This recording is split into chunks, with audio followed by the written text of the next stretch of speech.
서울에 사는 이정은 씨가 보내주신 사연입니다. 저는 프리랜서라 주로 카페에서 일하는 편인데요.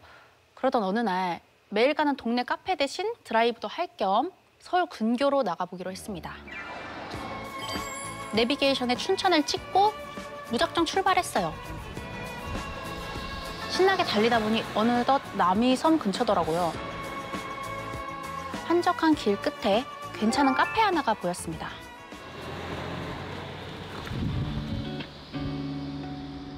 근처에 차를 대고 들어갔는데 분위기가 서울 시내 카페와는 좀 달랐어요. 등산복 차림의 어르신 무리부터 차려입은 연인들까지 관광지 근처라 손님들이 무척 들떠 있더라고요. 나중에 노서가 좋아하는 곳이군요. 혼자 온 저는 쭈뼛대면서 카페 구석에 자리를 잡았어요. 손님, 여기 마스크 쓰셔야 돼요. 여기 마스크 안 쓰시면 못 들어오신다고요. 네?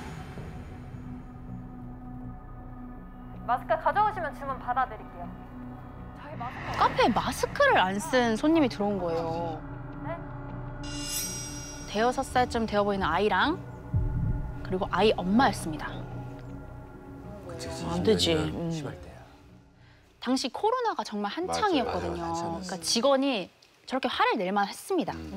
근데 엄마 아들은 아무 대꾸도 없이 그냥 가만히 서 있는 거예요. 어머니가 왜 그러셔? 속으로 저 진상들은 내 근처엔 좀 안 왔으면 좋겠다 이렇게 생각하며 제 일을 시작했습니다. 어느덧 카페 마감 시간이었어요. 아이고. 전 차에 올라타 내비게이션에 이제 집 주소를 찍고 1시간? 생각보다 별로 안 막히네. 출발하려는 그 순간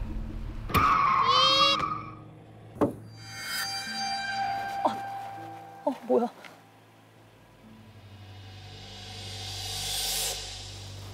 깜짝이야. 운전석 창문에 이렇게 찰싹 붙어서 제 차 안을 이렇게 빤히 들여다보고 있는 거예요. 야, 왜 저래? 왜?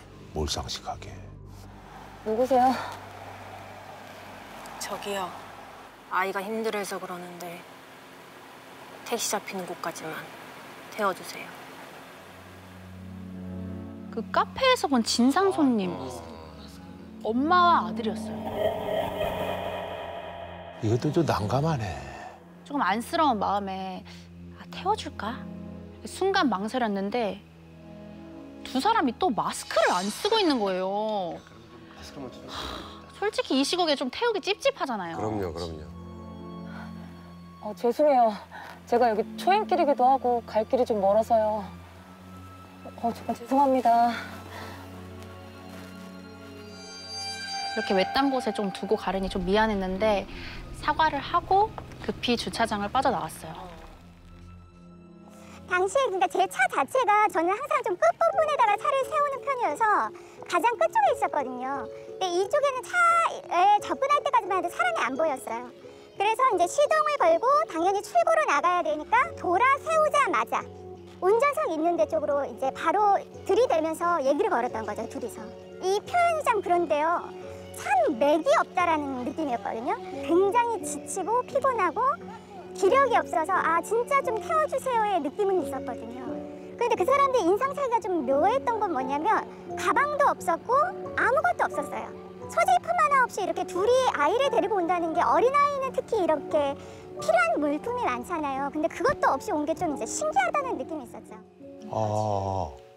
주차장을 나서면 이제 왕복 2차선 도로가 나오는데요. 왼쪽으로 가거나 오른쪽으로 가거나 방법은 두 가지뿐이었어요. 제가 서울에서 올 땐 왼쪽에서 들어왔거든요. 왔던 방향으로 다시 나가려는데 내비게이션이 반대 방향을 안내하는 거예요. 왜? 내비게이션 먹통이 많어. 근데 내비라는 게 사실 교통 상황에 따라 다른 길을 그치. 알려주기도 하니까요. 이게 별 의심 없이 안내를 따라서 출발했습니다.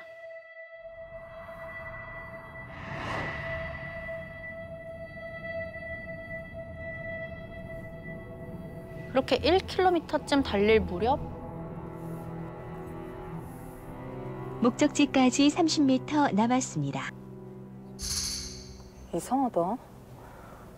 내가 주소를 잘못 찍었나?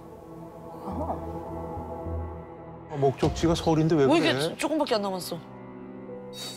내가 주소를 잘못 찍었나? 이렇게 갸웃대고 있던 그때 뭐야? 왜 다시 여기야? 눈앞에 제가 좀 전에 나온 카페 주차장 공터가 보였어요. 다시 거기야? 돌아왔구나. 제가 분명히 쭉 직진만 하면서 달렸거든요. 왜 다시 제자리지? 이게 어떻게 된 일인지 어리둥절했죠. 근데 일단 갓길에 차를 세우고 내비게이션 목적지 설정부터 다시 시작했어요. 근데 내비가 신호를 못 잡나? 이상하네. 왜 이래? 이제 내비게이션이 아예 목통이 된 거예요. 그럴 때 많아. 아, 이 길을 벗어나 봐야겠다 싶어서 다시 차를 그냥 출발시켰습니다. 그렇게 5분쯤 달렸나? 끼익! 저는 길 한가운데 멈춰설 수밖에 없었습니다. 위험한데. 다시 또 주차장. 제가 또 카페 주차장 앞에 와 있는 거예요. 풀렸네. 돌리고 나서 이 지점부터 갑자기 여기서부터 이제 유리창, 앞유리창이 뿌옇게 성에가 끼어서 아무것도 안 보이기 시작하더라고요. 주차장을 벗어나자마자 예, 벗어나자 오른쪽으로 틀자마자. 그리고 그때부터는 내비게이션도 계속 버퍼링이 걸리면서 뭐 5km, 3km, 70km, 100km. 저 도저히 자기 이제 갈 때를 자리를 못 잡는 거예요. 어디로 가야 할지를 모르는 거예요, 이게. 이거 그냥 따라가야 되나 보다 하고 홀려서 가는 거예요, 이 길을. 비스지. 이거 참 무서운데. 그러니까 이대로라면 아무리 달리고 달려도 밤새 이 길만 뺑뺑 맴돌 것 같았습니다. 그렇지. 그렇다고 이대로 막 발만 동동 구르고 있을 순 없잖아요. 차를 돌려서 반대 방향으로 가봐야겠다 싶었죠.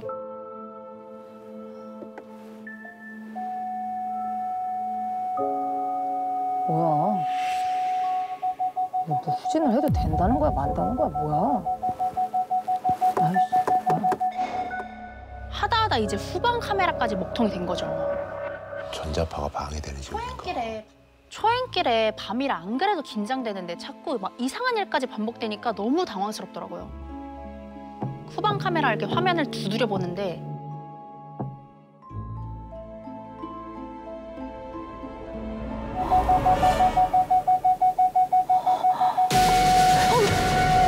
뭐야? 차를 태워달라던 엄마와 아들이었습니다. 두 사람은 제가 올 것을 뭔가 알고 있었다는 것처럼 기다렸다는 듯 제 차 뒤에 서 있었어요.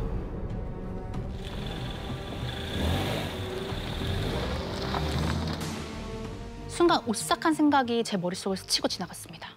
홀린 듯 주차장으로 돌아오고 있는 게 다 저 엄마와 아들 때문인 것 같았거든요. 좀 심상치 않았지, 그 사람들이. 저는 뒤도 돌아보지도 않고 달리기 시작했습니다.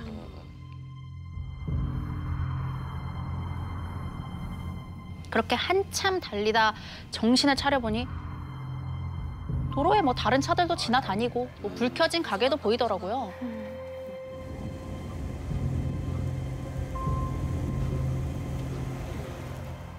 아, 내가 그냥 뭐 잠깐 홀렸었나 보다 이렇게 싶었죠. 다행히 이제 뭐 내비게이션도 제대로 작동을 하더라고요. 그렇게 안정을 찾고 다시 집을 향해 가고 있는데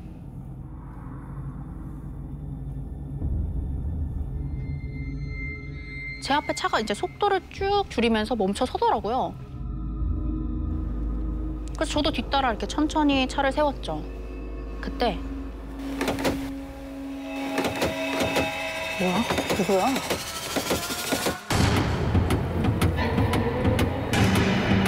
주차장에서 만난 아이의 엄마가 제 잠긴 차 문 손잡이를 막 당기고 있는 거예요. 뭐야, 그 사람들 차가 없다는데 어떻게 쫓아왔지? 온몸에 소름이 막 쫙 돋더라고요.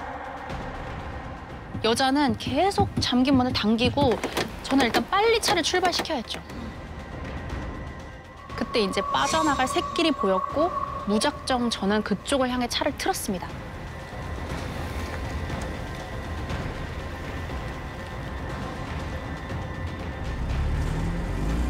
그랬더니 20m쯤 되는 짧은 다리가 나오더라고요. 그런데 경로 안내를 시작합니다. 뭐야? 너 왜 이래? 뭐야 이거 왜 이래? 이 내비게이션이 또 말썽인 거예요. 나 진짜 미치겠네 진짜. 방금까진 분명 목적지가 남은 거리가 50km였거든요. 근데 다리를 건너자마자 40km, 30km. 갑자기 목적지까지 남은 거리가 15km라는 거예요.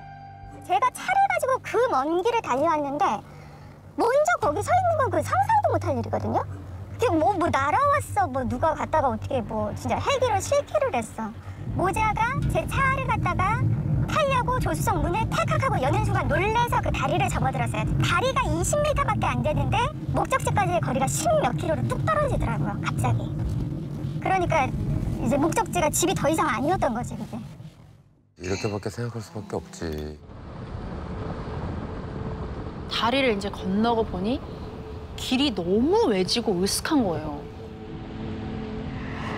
사람도 없고 이정표도 하나 없고 오가는 차도 한 대도 보이질 않았습니다. 이런 겁나. 온몸이 막 식은 땀으로 흠뻑 젖죠. 근데 드디어 길 끝에 빛이 보이는 거예요. 바로 터널에서 새어나오는 노란 불빛 아시죠? 노란 불빛이었습니다. 터널은 널찍한 2차선 터널이고 한 방향으로만 달릴 수 있는 일방통행 터널이었어요. 환한 터널에 들어서니까 묘하게 안심이 되더라고요. 그때 터널 끝에 전조등을 환히 켠 트럭이 보였어요. 전조등? 트럭이 저를 향해 달려오고 있는 거예요. 역주행인데. 여기가 일방통행 터널이니까 반대편에서 차가 오면 안 되잖아요. 그치. 순간 멍한 채로 앞만 보고 있는데 잠깐 사이 트럭은 운전석이 보일 만큼 가까워졌어요.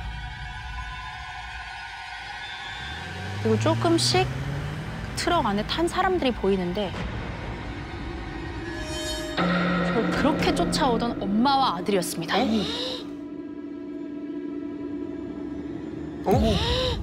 그 차를 탔어? 트럭은 점점 속력을 높여서 제 차 바로 앞까지 다가왔습니다. 핸들을 힘껏 꺾으면서 브레이크를 꽉 밟는 순간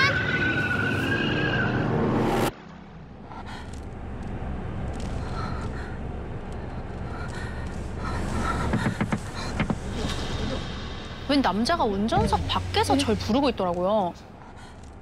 전 터널이 아니라 그냥 도로 한가운데 서 있었고 하나 다친 곳 없이 멀쩡했어요. 음주운전도 아니네. 제가 한 20분 정도 그쪽 차 쫓아왔는데요. 그렇게 운전하시면 큰일 나요. 방금 터널에 트럭 있었잖아요. 그 트럭 어디로 갔어요? 예? 트럭이요? 터널 안에 그쪽이랑 제 차 2대뿐이었는데. 그 오늘 운전 말문을 잃은 절 보면서 남자는 자신을 본 것을 얘기해줬어요. 제 차가 다리를 건너고부터였대요. 제가 중앙선을 넘었다 돌아왔다. 속력을 미친 듯이 올렸다 내렸다. 도로를 고개하듯 달렸다는 거예요. 키로수가 막 줄었던 그 시점이네. 그리고는 뒷차 운전자는 자기 차로 돌아가면서 혼자 중얼대더라고요. 근처에 귀목고개가 있다더니. 아휴, 진짠가 보네. 귀목고개. 우리 옛날에 들어봤던 것 같은데. 그래서 저는 이제 귀목고개가 어디 있지 하고 한번 지도상에서 검색을 해보게 된 거죠. 그래서 보니까 그게 정확하게 제가 헤매서 올라갔던 그 산길하고 일치를 하더라고요. 카페에서 귀목고개에 이르는 거리, 그다음에 귀목고개에서 다시 터널로 이어지는 그 동선 자체가 일치를 해서 그거는 이제 좀 굉장히 놀랐던 점이었었죠. 그러니까 처음에는 이 터널에서 혹시 그런 사건이 있었나? 사고가 있었나라는 생각도 했어요. 그래서 억울한 마음이 들어서 누군가가 좀 찾아봐주면 좋지 않을까? 그런 마음이 들어서 나를 좀 이렇게 오게끔 하진 않았을까라는 생각을 했었는데 또 정확한 건 알 수가 없으니까요. 예. 자, 이번 사연은 서울에 살고 계신 정유한 님이 보내주셨는데요. 2010년 겨울 방학을 맞아 새 아르바이트를 시작하게 됐다고 해요. 그런데 그곳에서 기묘한 무언가를 발견하게 됩니다. 대학 덕분에 서울에 온 지도 어느덧 1년째. 그토록 바라던 서울 상경이었지만 현실은 생활비 때문에 허덕여야만 했습니다. 저 빡빡하지. 예. 여러분 2010년 최저 시급이 얼마인지 기억하십니까? 3,800원. 한 5,600원 되려나 그 당시에? 정확하게 그때 한 4,400원대 받았던 것 같아요. 예. 바로 4,110원. 그런데 무려 시급을 8,000원이나 주는 꿀 알바를 발견하게 된 거예요.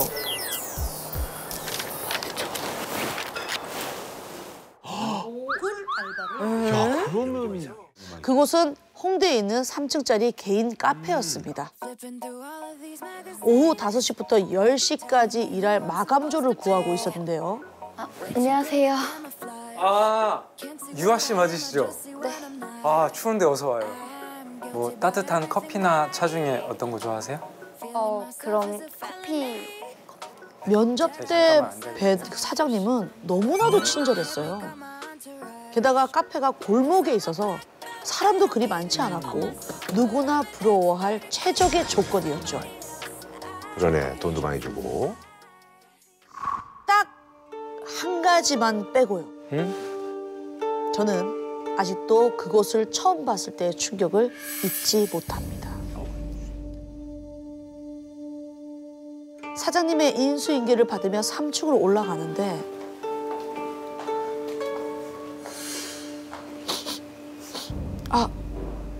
뭐지? 근데 사장님이 곧바로 문을 열지 않고 잠깐 머뭇거리시는 거예요.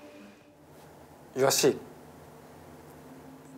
아내 보고 크게 놀라지 않았으면 좋겠어. 네. 대체 뭐가 있길래? 의아해하며 천천히 창고 문을 열었습니다.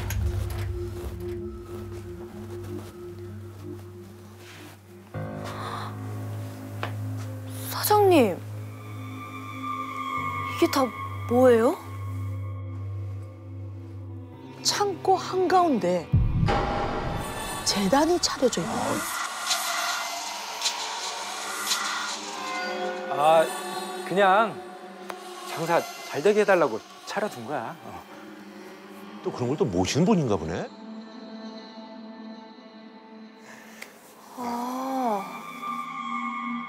사장님은 별거 아니니 신경 쓰지 말라고 얼버무리시더라고요. 오늘 본 거는 못 본 척 해줘. 다른 데 가서도. 재단은 절대 건드리지 말고. 근데 그때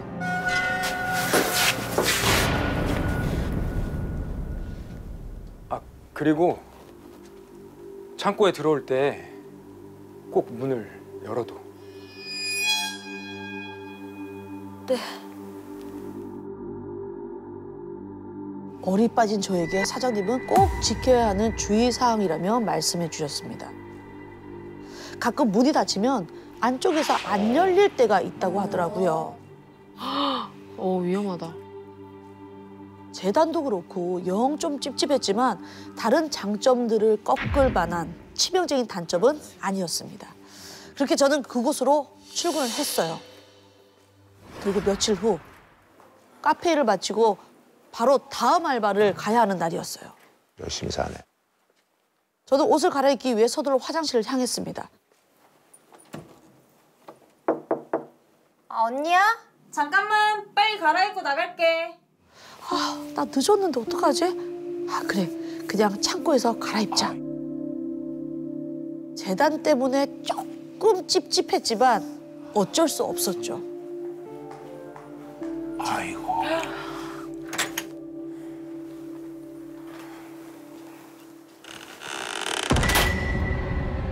문 닫아놨는데. 별일이야 있겠어? 그리고 이제 문을 닫고 이제 옷을 막 갈아입고 있는데 세정 언니야? 잠깐만. 노크 소리가 들렸습니다. 아 잠깐만. 나 다 입었어. 하지만 아무 대답 없이 깜짝이야. 저는 급하게 옷 매무새를 정리한 후 문고리를 돌렸어요.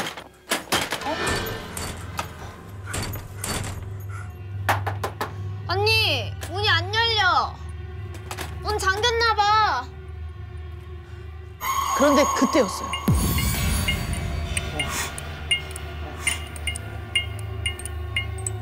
창고 문이 깜빡깜빡하면서 꺼지려고 하는 거예요.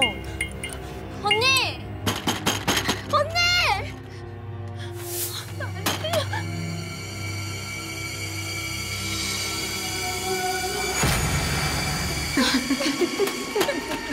싸늘한 기운이 느껴지더니 제 손을 움켜쥐는 거예요. 출근했어요. 그 순간 거짓말처럼 스르르 창고 문이 열렸습니다.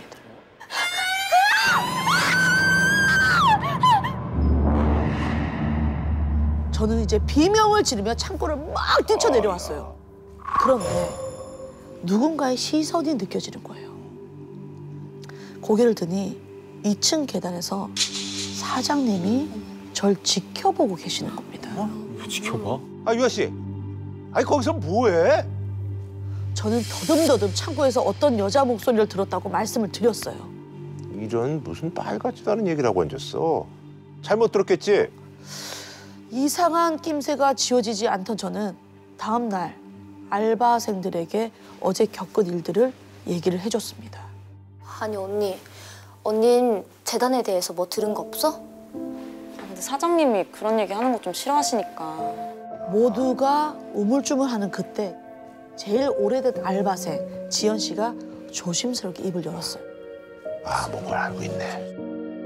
그 소리 여기서 알바했던 사람들은 아마 다 들었을 거야. 네? 알고 보니 그 목소리를 들은 알바생이 출근했어요. 여러 명이 있었던 거예요. 여러 명이야? 그런 일이 이제 반복되자 사장님이 부랴부랴 재단을 설치를 했대요. 아, 그 일 이후로. 지연 씨의 말에 충격을 받은 저는 그만둘까 잠깐 고민을 했어요. 그런데 이제 시급이 이제 너무 세고 딱히 뭐 큰 일이 뭐 생기지는 않았다고 하니까 안 가기만 하면 되니까. 조금만 더 버티자 싶었죠. 알바 시작한 지 한 달쯤 되던 때였어요. 미안해. 설거지는 내가 다 해놨으니까 다른 것만 좀 부탁해. 가. 세정 언니가 급한 일이 생겨서 일찍 퇴근하고 혼자 마감을 하게 된 거예요. 카페에 홀로 있는 게 사실 좀 너무 무서웠지만 마음을 좀 단단히 먹었죠. 그리고 매장을 이렇게 둘러보는데 쇼케이스가 비어 있는 거예요. 저는 하는 수 없이 재고를 가지러 3층으로 향했습니다. 가기 싫은 창고에 또. 제가 찾는 음료는 창고 제일 윗칸에 딱 하나가 남아있더라고요. 쎄. 혹시 바람에 문이 닫힐세라 의자로 단단히 고정을 해놓고 안으로 들어갔습니다. 그리고 번쩍 들어 올리는데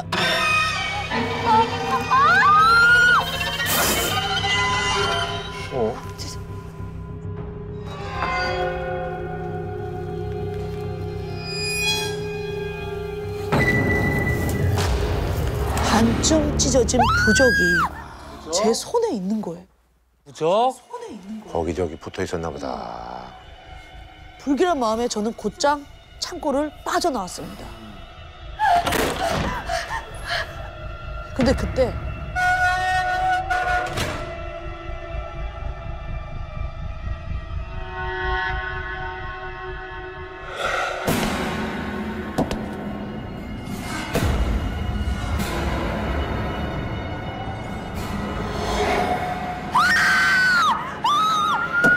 앞만 보면 질주하는데 저를 계속 따라왔어요. 아이고 급한 마음에 쩔뚝 입구로 향하는데 여자가 테이블에 앉아 있는 거예요. 누구세요?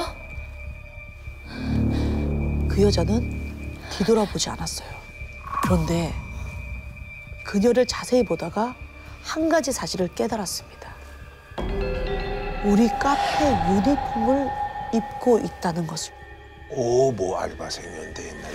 아, 온다. 저기요. 누구세요? 그 순간 출근했어요.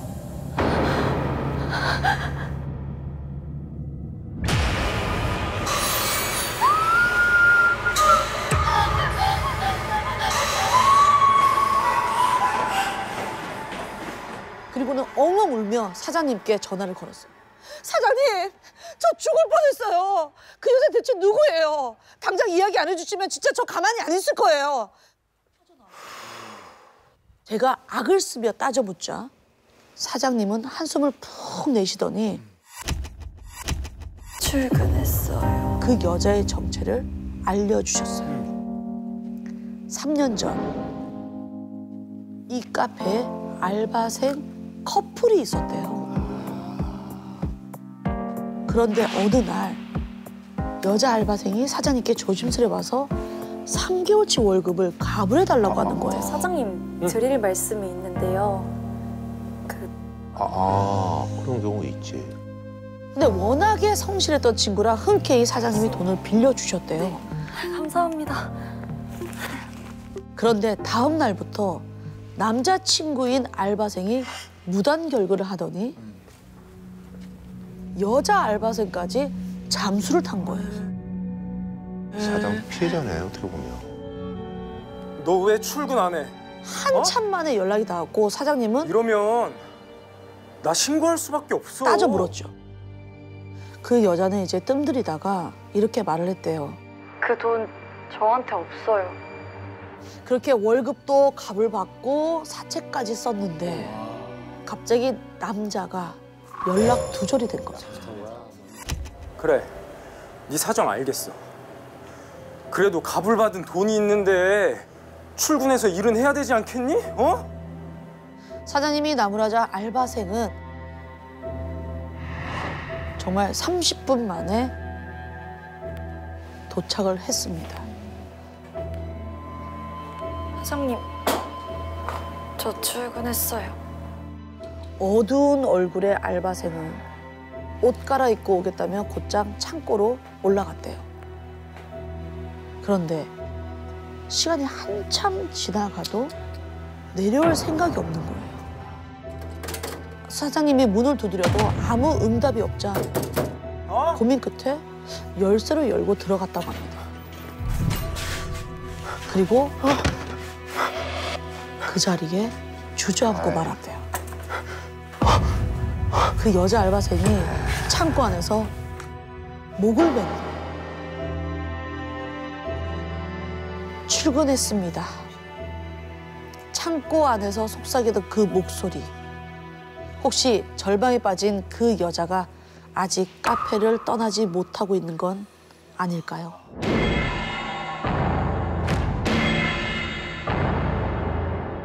카페지만 음료수는 팔지 않고요. 각각 다른 테마로 꾸며진 밀실 안에서 곳곳에 숨겨진 이 단서와 추리 퀴즈를 찾아서 제한 시간 안에 그곳을 탈출하는 일종의 게임 센터인데요. 제가 소개해드릴 사연은 서울의 한 방탈출 카페에서 아르바이트 직원으로 일했던 이주연 씨가 보내주신 이야기입니다. 오, 재밌겠다. 그야말로 공포 난이도 별 5개. 극강의 공포를 느낄 수 있다고 소문난 폐병원의 저주밤은 낮부터 밤까지 늘 예약이 끊이질 않던 테마였는데요. 이곳은 폐병원의 밀폐된 수술실입니다. 제한 시간 60분, 안내 방송이 끝나고 나면 안대를 벗고 게임을 즐겨주시면 됩니다. 그럼 들어가실게요. 네.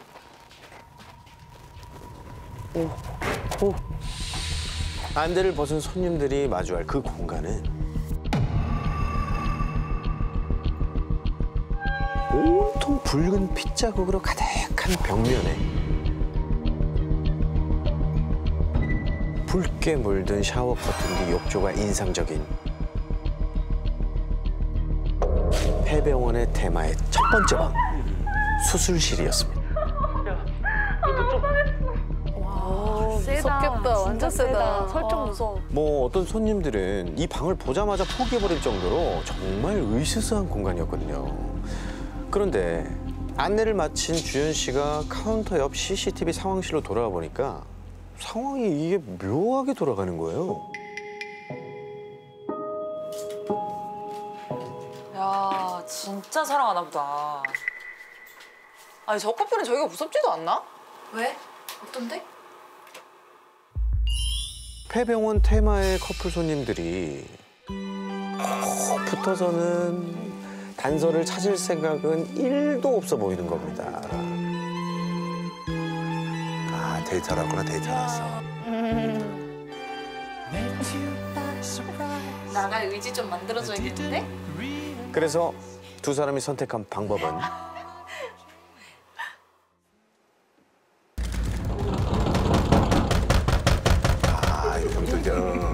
음향 효과? 소리를. 그렇습니다. 방탈출 직원들은 보통 이렇게 음향 효과로 공포를 유발하거든요. 무서우라고 음향 효과를 살짝 준 건데, 응?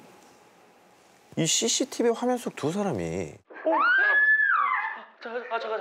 좀 의아할 정도로 한참을 무서워하는 거예요. 막 여자분은 귀를 막고 구석에 쪼그려 앉아있고 남자분은 방 한 구석을 손전등으로 막 비춰가면서 뭔가 막 중얼중얼거리는 모습이었어요. 시연아, 음향 효과 끝났지? 아까 끝났지. 저렇게까지 놀란다고? 싶던 그때. 네, 카운트입니다. 그 아까부터 계속 눈 두드리시면서 막 웃으시는데. 네? 그거 아까 끝났는데. 아까 아무리 장치여도 좀. 저기요, 저기 그냥 저희 나갈게요. 그만할게요. 네? 문 열어주세요. 문 열어주세요 좀. 가자. 결국 게임은 그렇게 종료됐고 하얗게 지는 얼굴의 두 사람은 황급히 카페를 떠났다고 합니다. 데이트 왔다가 정말 아유. 처음엔 그렇게 신나하더니 뭐 참 특이한 손님들이다 싶었대요. 이후에 주연 씨 혼자 폐병원 테마에 들어가서 물건들을 정리하며 확인해 봤는데요. 쿵쿵대는 소리는 전혀 들리지 않았고 음향 효과도 이상이 없었죠. 그런데 이 이상한 일은 이게 끝이 아니었습니다. 며칠 후 밤 10시쯤 이 폐병원 테마의 마지막 손님으로 남학생 2명이 왔는데요. 첫 번째 미션인 수술실을 금방 탈출하더니 이 두 번째, 세 번째 공간도 쭉쭉쭉쭉 빠르게 통과했습니다.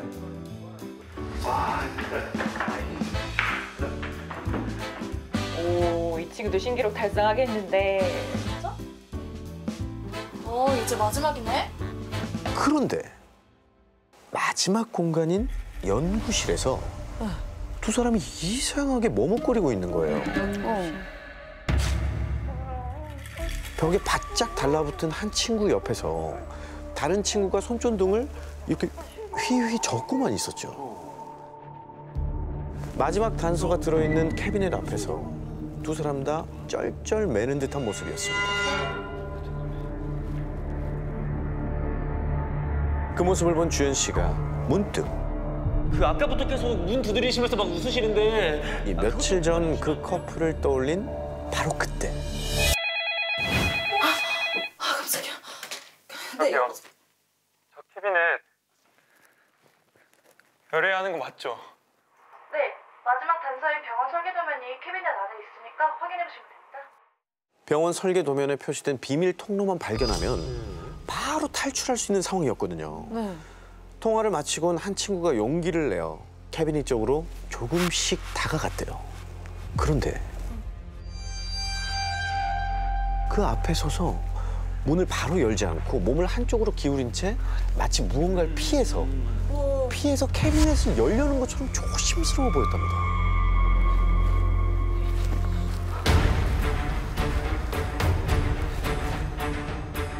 CCTV 화면을 보던 주연 씨와 동료 직원도 괜히 더 집중해서 바라보고 있었는데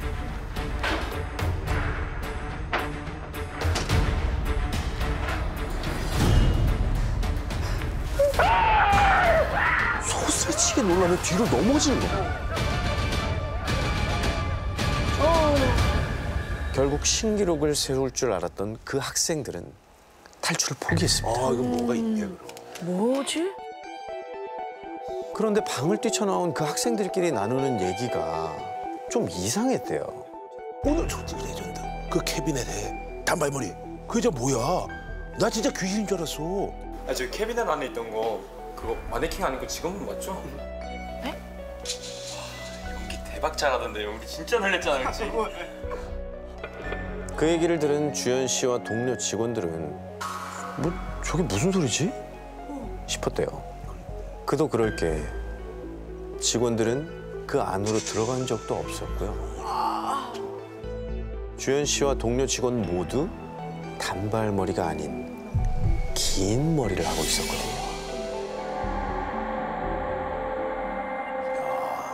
남아있는 사람도 공포네. 캐비닛 앞에서 아무것도 없는데 갈 듯 말 듯한 그러한 리액션을 자꾸 이렇게 취하시는 거예요. 그래서 저희가 거기서 조금 이상하다. 단발머리의 여자였고 청바지를 입었고 흰색 블라우스를 입었다고 하더라고요. 오, 둘이 그렇게 봤으면 진짜. 구체적이야. 너무 구체적인 거예요. 헤어스타일이나 청바지나 그 위에 정확해서 이게 뭐지? 그렇게 그날의 마지막 손님들이 돌아간 후에 주연 씨와 동료 직원은 이 찝찝한 마음을 안고 마감 청소를 하기 시작했다고 합니다.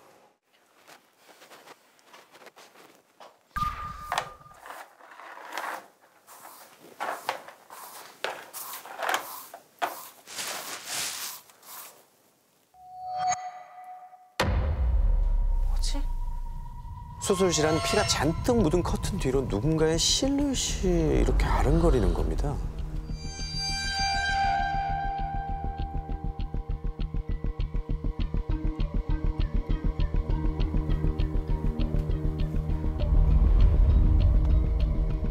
주연 씨는 조심스레 들어가서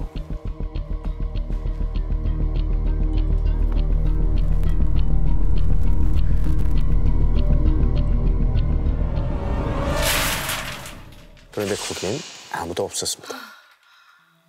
순간 몸에서 힘이 쭉 빠지는 기분이 들었죠.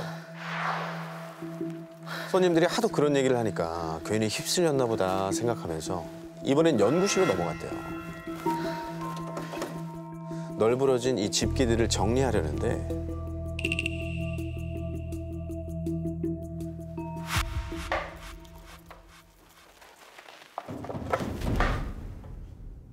무언가 두드리는 소리가 희미하게 들려오는 거예요. 야, 장난치지 마. 그 소리는 캐비닛 안에서 들려오고 있었습니다.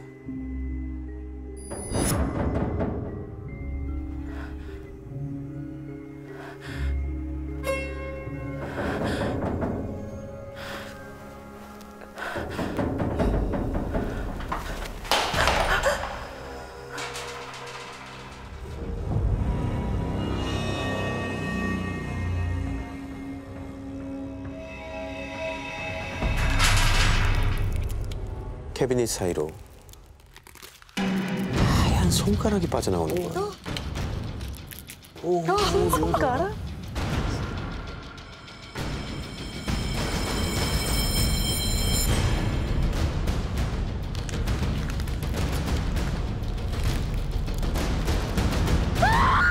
주현 씨는 곧장 비명을 지르며 연구실 밖으로 나가려고 했습니다. 그런데 문이 잠겼는지 도저히 열리질 않았대요. 그 방을 빠져나갈 수 있는 방법은 마지막 출구로 이어지는 좁은 통로를 지나는 것이었죠. 앞뒤 잴 상황이 아니었던 주현 씨는 정신없이 통로로 들어가기 시작했어요.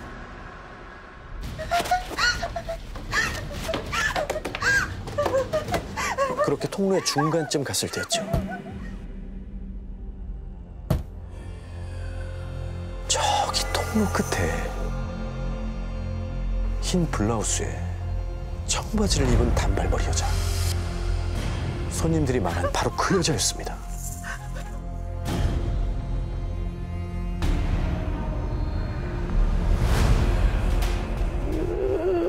놀란 주현 씨가 주춤하면서 뒤로 물러서려고 했는데 어디가? 아까까지 앞에 있었던 그 존재가 이번엔 뒤쪽에서 기어들어갔어요.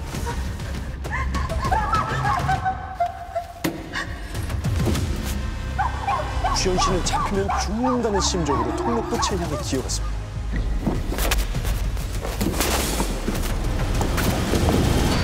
부르듯이 통로를 빠져나와서 전속력으로 복도를 내달렸어요. 문 손잡이를 잡고 돌렸는데 이게 또 열리질 않는 거예요. 그 순간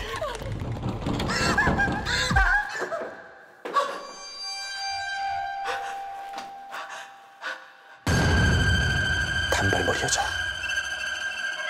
주현 씨가 빠져나온 복도 저 끝에 서 있는 겁니다.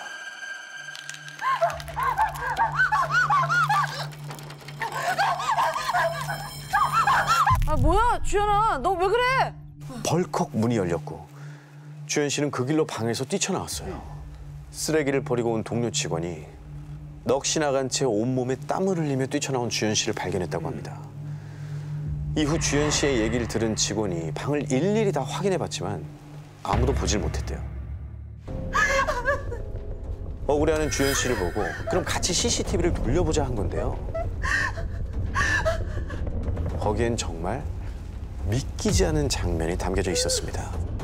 친구랑 같이 봤을 때는 CCTV는 이상하게 저 혼자서만 깜짝 놀라기도 하고 비밀 통로를 혼자서 확인하고 놀라는 모습이 있고 또 그 친구도 그걸 봤을 때 혼자서 왜 그러냐 하는 그런 모습 때문에 저도 깜짝 놀라고 그랬었어요. CCTV에 찍힌 자신의 이상한 모습에 당황한 주현 씨는 뒤이은 동료 직원의 한마디에 머리 끝까지 소름이 돋았다고 합니다. 주연아 봐봐.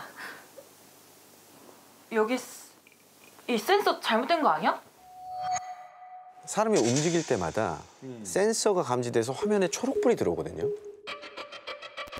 캐비닛이 있었던 연구실의 센서는 주현 씨가 도착하기 전부터 이미 계속 불이 들어오고 있었다고 합니다. 그날 이후로도 종종 주현 씨는 손님들로부터 단발머리 직원은 누구냐 라는 얘기를 들었다는데요. 폐병원 방을 맴도는 그 단발머리 여자는 누구였을까요? 폐병원의 저주를 선택한 모든 플레이어분들 부디 무사히 탈출하실 수 있길 바랍니다. 이번 사연은 경기도에 사시는 한 신혼부부가 함께 보내주셨는데요. 두 분이 연애할 적에 직접 겪은 이야기라고 합니다. 밤낮을 가리지 않고 귀신 이야기를 해도 무서워하지 않던 제가 귀신보다 저 스스로가 더 무섭다고 느낀 때가 있었습니다. 민주야! 민주야! 이민주! 그 이유는 제가 잠든 사이 벌어지는 일 때문이었는데요. 왜 이러고 있어? 저녁에 눈을 뜨면 제가 누워있던 침대가 아니라 거실이나 화장실, 어느 때는 현관문 앞에 제가 서 있더라고요. 서 있는 거 좀 심하네. 서 있는 거 무서워. 이유가 있구나. 네, 근데 본인인 저는 기억이 나지도 이게 볼 수도 없는 일이다 보니까 사실 저는 당시 남자친구이자 현재 남편인 도윤 오빠에게 부탁을 해뒀습니다. 오빠, 혹시 오늘도 또 그러면 꼭 찍어서 보여줘. 알겠지? 알았어. 빨리 자자.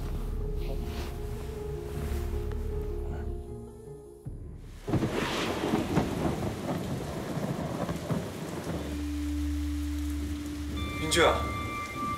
민주야. 이민주.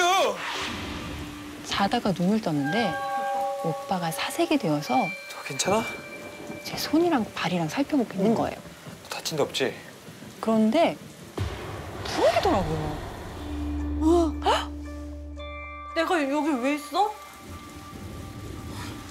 너 다친 데 없지? 동영상 찍었어?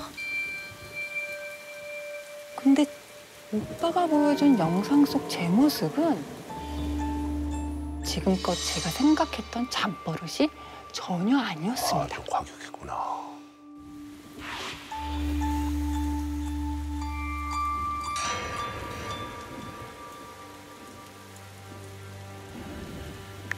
깜깜한 방문 밖에서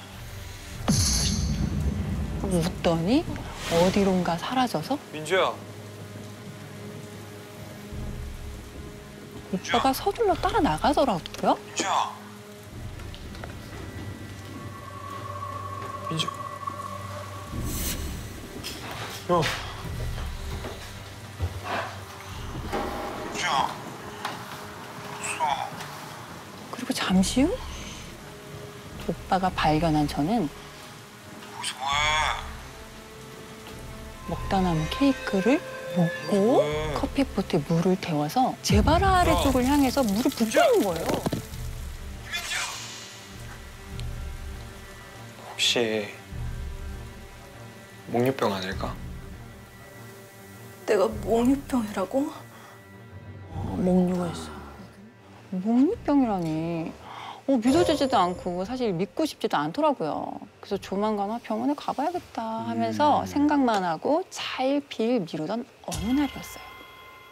단짝처럼 붙어 다녔던 대학 동기들을 만나러 갔는데 니네 또 귀신 얘기하려는 거지? 나 간다. 나 진짜 간다. 그중에 유독 귀신 얘기만 나오면 질색팔색하던 언니가 한 명 있었거든요. 야! 그날은 진짜 정색정색을 하는 거예요.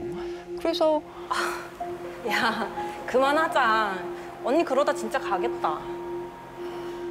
나 사실 요즘 기치료 받고 있어. 기치료? 윤영 언니의 먼 집안 어르신 중에 무속인이 계셨대요. 그런데 그 영향인지 신줄이라는 게 있다는 걸 얼마 전에 알았다는 거예요. 그래서 신내림을 피해보려고 기치료를 받고 있었던 거죠. 근데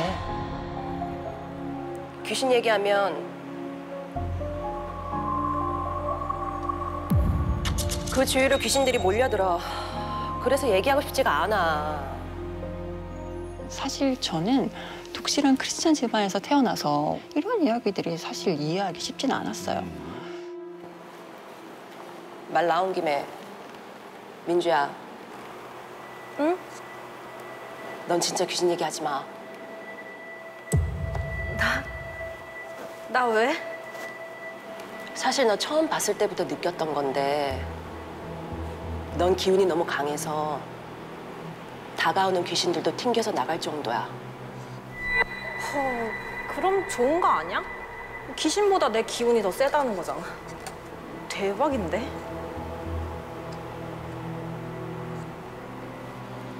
그만큼 그 기운을 탐내는 것들이 많아질 수도 있다는 게 문제지. 탐낸다. 평소와 다르게 이렇게 서늘한 표정으로 말하는 언니의 모습에 저는 뭐라고 대답도 못하고 이렇게 얼떨떨한 표정으로 쳐다보다가 언니, 사실 있잖아. 그 순간 멀쩡하던 카페 천장 등에 그 백열 전구등 있잖아요. 그게 가박가박 거리는 거예요. 그래서 너무 놀래가지고 이제 저게 왜 저러지라는 반응을 보이기도 전에 이제 언니가 먼저 제 손을 이렇게 먼저 잡더니 그냥 아무 얘기하지 말라는 식으로 그냥 조용히 있어라. 그래서 그냥 아 뭐야 분위기 이상해 막 이러면서 그냥 늦었으니까 빨리 가자 이제 이러고 헤어지게 된 거죠 그날은. 다음 날 자고 일어났는데 누가 저를 내려다보고 있는 거예요.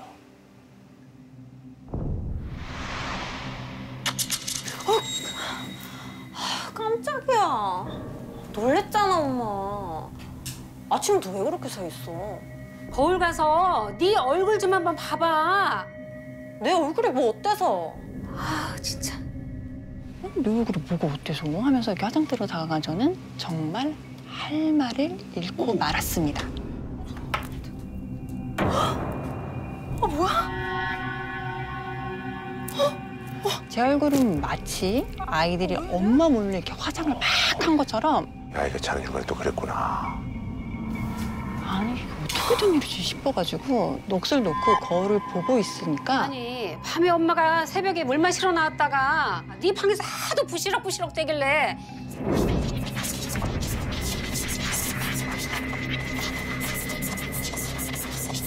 아, 잠 안 자고 뭐 하는가 했더니 야, 이거 사! 술 좀 작작 마시고 다녀. 저는 진짜 미치고 팔짝 뛸 노릇이었어요. 아니, 저는 전날 술을 한 모금도 마시지 않았고 화장을 한 기억도 전혀 없었거든요. 소주정이 아니야. 조금 심한 잠버릇이라 여겼던 제 행동은 무서움을 느낄 정도로 점점점 심해지고 있었습니다.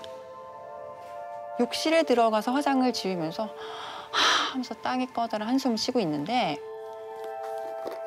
엄마 아빠 지방 가는 거 알지? 오늘은 술 마시지 말고. 엄마 간다. 저도 혼자 집을 지켜야 하는 날이 있었는데 하필 그날이었던 거예요. 그래서 저는 언니랑 있을 때 일도 그렇고 아직 해결되지 않은 제 잠버릇도 그렇고 혼자 자기가 너무 무서워서 도윤 오빠한테 같이 있어달라고 부탁을 했습니다. 아, 진짜라니까. 언니 말이 끝나자마자 막 천장 등이 파바박거리고. 오늘은 귀신 남으면 내가 다 때려잡아줄게. 그러니까 푹 주무시면 됩니다. 응? 가자. 그날은 오빠랑 모텔에서 하루 지내기로 했는데 들어서자마자 뭔가 서늘하다는 느낌이 들더라고요.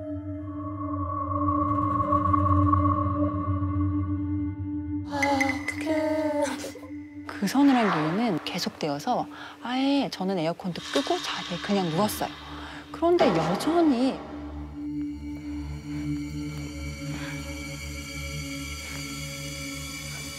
안 되겠다 싶어가지고 자리에서 일어나려는데 저게 뭐지?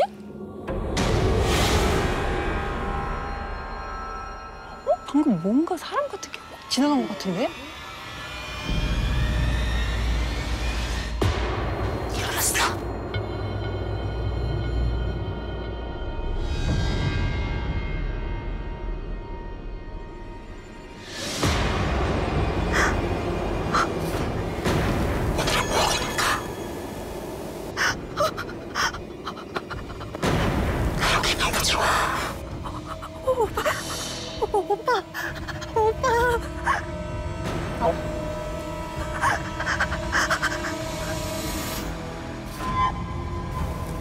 오늘은 제정신이네. 와, 소름 돋아. 순간 느껴보지 못했던 극한 공포감이 막 몰려오면서 저는 정말 제 피가 다 얼어붙는 듯 들들들들들 떨기 시작했습니다. 그때 어릴 적 악몽을 꾸면 엄마가 베개 안에 성경책을 넣어주셨던 게 이렇게 생각이 탁 났어요. 그래서 저는 곧바로 주기도문을 막 외우기 시작했어요. 우리 아버지, 영향을 받으시오. 그랬더니 하늘에서 이루어질 것 같지? 땅에서도 이루어질 내 기도가 통했나? 살짝 안도하면서 계속 주기도문을 외웠는데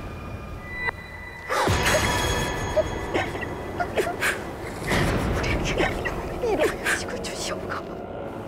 어서 숨쉬하고 고생 안 하나? 그 그것이 제 귀에 대고 알아들을 수 없는 이상한 말을 읊어대는 거를 제가 듣게 되었습니다.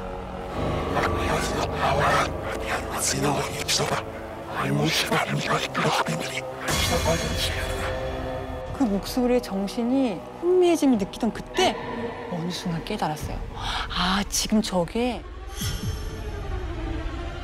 주기도문을 거꾸로 읽고 있구나. 그럼 진짜요? 몰라. 안 통하는 거네. 여기 너무 좋다. 여기 오니까 너가 제정신이라서 너랑 놀 수 있어. 너무 좋다. 막 주기도문을 외우니까 막 거리면서 막 웃으면서 알아들을 수 없는 막 얘기를 막 계속 막 외치는 거야, 같이. 순간 귀에 딱 꽂혔는데 매나 이러는 거예요. 그래서 아, 얘가 지금 내 주기도문을 지금 거꾸로 따라 읽고 있구나. 와, 매나. 와, 결이 다르다 이거. 와. 저는 더욱 죽을 힘을 다해서 정말 엉엉 울면서 주기도문을 외웠고 그러다가 정신이 희미해지는 거를 느끼면서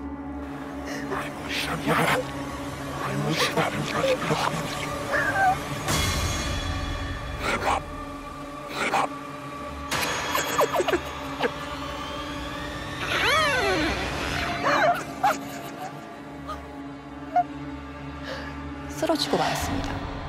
다시 눈을 떴을 때 민주야! 사색이 된 도윤 오빠가 저를 물고 흔들어서 깨우고 있었고 저는 어지럼증하고 구토가 한꺼번에 이렇게 몰려와가지고 계속 토를 해대는 바람에 결국 응급실로 향했습니다.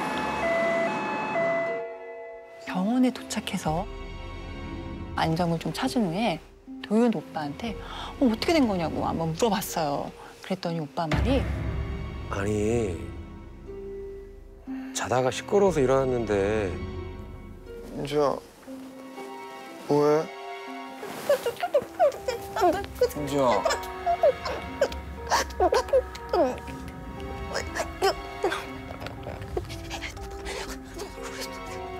민주야. 눈이 막 뒤집혀가지고는 눈물, 콧물 흘리면서 막 뭐라고 막 소리를 지르고 있더라고. 민주야! 그게 사람이 가만히 있는 고개가 아니었어요. 계속 막 이렇게 왔다 갔다 하는, 거의 눈이 반쯤 뒤집혀진 상태였고 울고 있었고 몸을 막 바들바들 떨면서 혼자 중얼중얼 소리를 지르는 것 같은 느낌? 근데 얘는 목소리는 안 나오고 제가 겁이 이렇게 많은 사람인 거라는 걸 처음 알았어요. 어이구, 심각했네. 그 이후 저는 놀라서 달려오신 엄마하고 이모하고 상의 끝에 남은 여름 내내 경기도에 있는 한 기도원에 들어가게 되었습니다. 그곳에서 매일 기도를 하면서 휴식을 취하고 나온 뒤로는 지금까지는 별 문제 없이 잘 지내고 있고요. 다행이다. 당시 무속인을 찾아가 본 적은 한 번도 없어가지고 아직 그때 그게 뭐였는지는 좀 의문으로 남아 있었는데요. 그 일이 있은 이후에 윤영 언니한테 물어봤어요. 언니의 말로는 이제 사람이랑 귀신이랑 사는 파장대가 다르대요. 이제 그래서 기문이 열린다 이런 뜻도 있는 것처럼 뭔가 그게 맞춰지는 공간들이 있다고 하더라고요. 우리가 쉽게 생각할 때 음기가 강한 곳. 아마 계속 뭔가 붙어 다녔던 것 같은데 그래서 아마 그런 곳이어서 걔가 적극적으로 너한테 나타나지 않았나, 너랑 접촉이 더 직접적으로 되지 않았나 싶다 그러더라고요.